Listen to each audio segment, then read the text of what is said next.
ማንኛውም ሰው አንድ ሪልስቴት ላይ ቤት ከመግዛቱ በፊት ድርጅቱን ህጋዊነት ማረጋገጥ ይጠበቅበታል። አግሪመንት የአንድ አፓርትመንት ስትገዙ የሚኖረው አግሪመንት ከ13 ከ14 ፔጅ ያላነሰ ነው የሚሆነው በብዛት። እዛ ላይ በደንብ መታየት ያለበት ነገር አንደኛ ነው። ሁለተኛው ደግሞ አንድ ሰው ቤት ተረክቤያለሁ ማለት የሚችለው ወይ ደግሞ አንድ ሪልስቴት ቤቱን አስረክቤያለሁ ማለት የሚችለው ህጋዊ የሆነውን ካርታ ለደንበኛው ማዞር ሲችል ነው። ደንበኞች በተከታታይ በተደጋጋሚ ክፍያ ተጠይቀው መክፈል ፈቃደኛ ካልሆኑ ወይ አቅሙ ከሌላቸው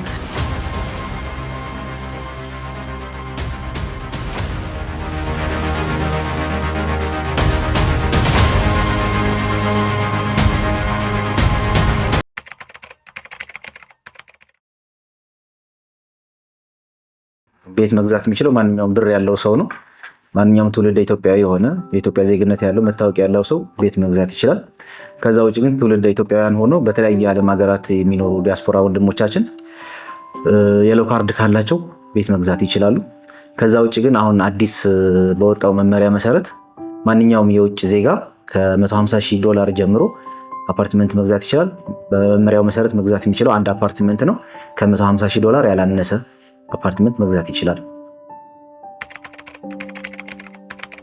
ማንኛውም የውጭ ሀገር ዜጋ የሆነ ሰው $150,000 እንዳልኩት ከዛ ያላነሰ ዋጋ አንድ አፓርትመንት ብቻ ነው መግዛት የሚፈቀድለት።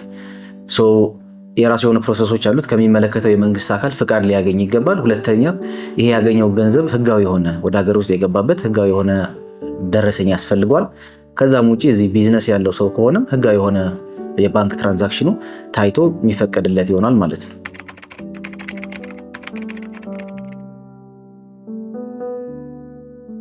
ውክልና አስፈላጊ ካልሆነ በስተቀር ማንም ሰው ባለበት ቦታ ሆኖ መግዛት ይችላል። ደንበኞቻችን ባሉበት አሜሪካንም ሆነ አውሮፓና ሀገር ላይ ባሉበት ሆነው በዲኤችኤል አግሪመንቱን ልንልክላቸው እንችላለን።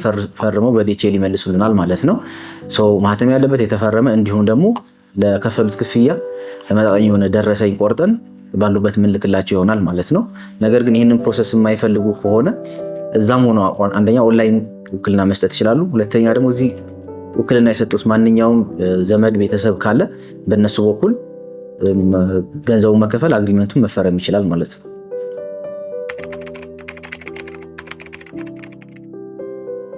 ማንኛውም ሰው አንድ ሪልስቴት ላይ ቤት ከመግዛቱ በፊት እንዳልኳቸው የድርጅቱን ህጋዊነት ማረጋገጥ ይጠበቅበታል። ከዛ ውጪ እሱ የሚገዛበት ሳይት ላይ በተለይ ደግሞ ገና ግንባታ ያልተጀመረ ሳይት ከሆነ የግንባታ ፍቃድ መኖሩን የማስጀመሪያ ፍቃድ መኖሩን ድርጅቱን ጠይቆ እሱን አይቶ ማረጋገጥ ይችላል። አስፈላጊ ከሆነም ኮፒው ከአግሪመንቱ ጋር አታች እንዲደረግለት የመጠየቅ መብት አለው። ድርጅቱም የመስጠት ግዴታ አለበት ማለት ነው።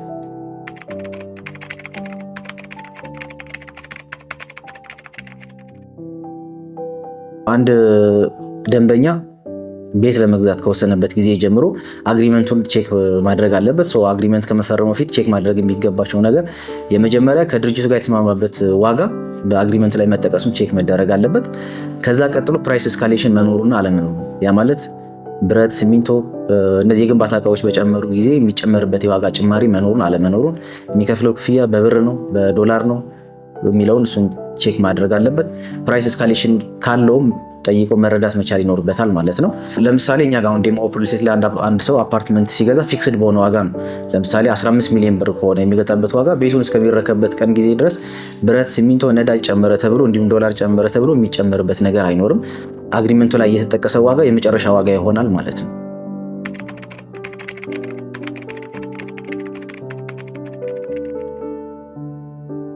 ቤዚካሊ አግሪመንት የአንድ አፓርትመንት ስትገዙ የሚኖረው አግሪመንት ከ13 ከ14 ፔጅ ያላነሰ ነው የሚሆነው በብዛት። እዛ ላይ በደንብ መታየት ያለበት ነገር አንደኛ ድርጅቱ በ2 ዓመት ብሎ በ2 ዓመት ባያስረክብ ምን አይነት ኮንሲኩዌንሶች አሉት የሚለው ነው። ሁለተኛው ደግሞ ደንበኛው ራሱ ዳውን ፔመንት ከተከፈለ በኋላ ሰከንድ ፔመንት በምን ያክል ጊዜ ውስጥ ይከፍላል፣ በዛ ጊዜ ውስጥ ባይከፍል ምን አይነት ኮንሲኩዌንሶች አሉት የሚለውን በደንብ መረዳት ይኖርባቸዋል ማለት ነው። ኮንሲኩዌንሶቹ እንደ ድርጅቶቹ የተለያዩ ናቸው የሚሆነው። በብዛት ሲሪየስ ሆኖ ስራውን የሚሰራ ሪልስቴት በዛው ልክ አግሪመንቱም ሲሪየስ ነው የሚሆነው፣ በደንብ የሚያስጨንቅ ነው የሚሆነው። አንድ ደንበኛ መክፈል ከሚጠበቅበት ጊዜ ውስጥ ለ10 ቀን ለ15 ቀን ድርጅት ሊታገሰው ይችላል። ከዛ ካለፈ ግን የየራሱ የሆነ መቀጮ ይኖረዋል። እሱን ደንበኞች ሲሪየስ ሆኖ ማየት ይኖርባቸዋል ማለት ነው።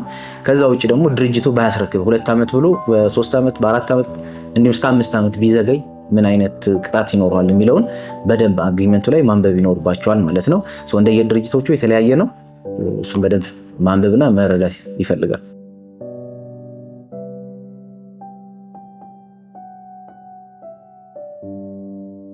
ደንበኞች እኛ ጋር ቤት ገዝተው ቤት ከተረከቡ በኋላ ካርታውን ለማዞር የራሱን የቻለ ፕሮሰስ አለው። በመጀመሪያ ውልና ማስረጃ ላይ የሽያጭ ውል ይደረጋል። ዴሞ ሪል ስቴት ለሚስተር ኤክስ የሚባል ደንበኛ ይሄን ቤት ሸጧል ተብሎ ውልና ማስረጃ ላይ ያንን የምንፈራረም ይሆናል። ከዛ በኋላ ኦሪጂናል ካርታውን፣ ግብር የተከፈለበትን፣ የሊዝ ክፍያ ደብዳቤ እንዲሁም ደረሰኝ ለደንበኛው ይሰጠውና ያንን ይዞ ክፍለ ከተማ ላይ የሚሄድ ይሆናል ማለት ነው። እዛ ክፍለ ከተማ በሄደበት ሰዓት የሚከፈል አሹራ ክፍያ አለ 6%፣ የቤቱን 6% እሱን ከፍሎ ስም ማዞር ይችላል። ከዛን ጊዜ ጀምሮ ንብረትነቱ በዛ ሰው ይሆናል። የመሸጥ የመለወጥ መብት ይኖረዋል ማለት ነው።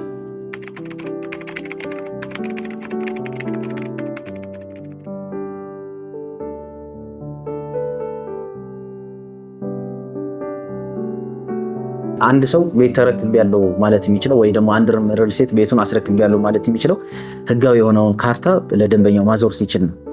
በጣም ከተማ ውስጥ የተለመደው ነገር ኦልሞስት ለ10 ለ20 ዓመታት የተለመደው ነገር ሰው ደንበኛው ቤቱን ይረከባል፣ ነገር ግን ካርታ አይሰጠውም። መሸጥ መለወጥ አይችልም። መሸጥ መለወጥ ከቻለም እንደው በብድር ውል ነው የሚችለው። ይህንን እንቅፋት ለመቅረፍ ዴሞ ሪል ስቴት ሁሉም ሳይቶቻችን ላይ ግንባታቸው ከ90% የደረሱት ሁሉም ላይ ካርታ አለ። አፓርትመንትም የንግድ ሱቅም ሲገዙ ኢሚዲየትሊ ካርታ ማዞር ይችላሉ ማለት ነው። አንድ ደንበኛ 100% ከከፈለ ውልና ማስረጃ ሄዶ የሽያጭ ውል ይደረግለታል። ከዛ በኋላ ክፍለ ከተማ ሄዶ ደግሞ ስም ማዞር ይችላል ማለት ነው። ደንበኞች ሁሌም ቤት ከመግዛታቸው በፊት ቤቱ ያለቀም ቢሆን ካርታው ላይኖር ስለሚችል ካርታ መኖሩን ቼክ አድርገው እንዲገዙ እንመክራለን።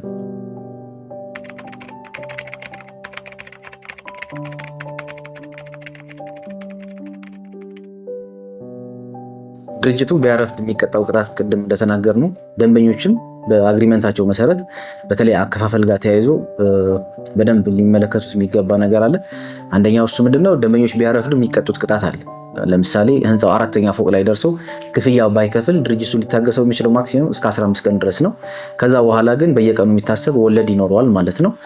ደንበኞች ሲሪየስሊ ይህንን ማየት ይኖርባቸዋል ማለት ነው። ደንበኞች በተከታታይ በተደጋጋሚ ክፍያ ተጠይቀው ለመክፈል ፈቃደኛ ካልሆኑ ወይ አቅሙ ከሌላቸው ከድርጅቱ ጋር ቀርበው መመካከር ይኖርባቸዋል። የማይመካከሩ ከሆነ እንዲሁም ተመካከሩ መግባባት የማይችሉበት ደረጃ ላይ ከደረሱ በአግሪመንቱ መሰረት ድርጅቱ ውሉን መቋረጥ መብት ይኖረዋል ማለት ነው።